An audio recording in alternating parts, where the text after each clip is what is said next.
গত 22 তারিখ Rajasthan Royals versus Mumbai ইন্ডিয়ান্সের ম্যাচে কিন্তু অনেকগুলো নতুন নতুন রেকর্ড তৈরি হয়েছে।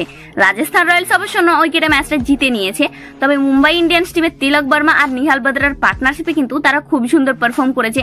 তারা দুজনের পার্টনারশিপে 99 রান হয়েছিল মুম্বাই ইন্ডিয়ান্স টিমের। তিলক বর্মা 65 রান নিয়েছিল মাত্র 45 বলে।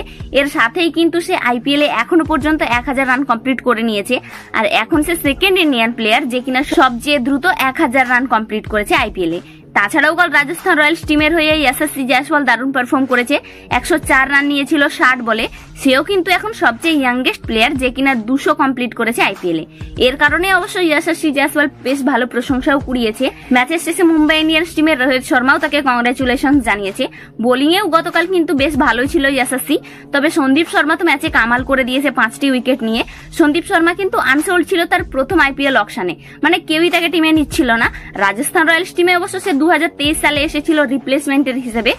এবছর কিন্তু 2024 সালের আইপিএল এর শুরুতেই সে ইনজোর্ড ছিল।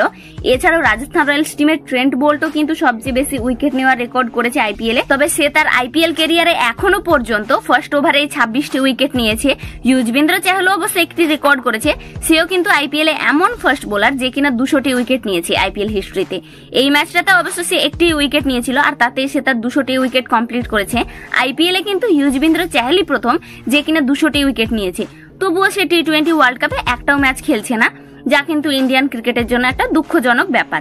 বাকি এবছর 2024 টি20 ওয়ার্ল্ড কাপে কি তোমরা ইন্ডিয়া টিমে যুজবেন্দ্র চাহলকে দেখতে চাও? কমেন্টে জানিও।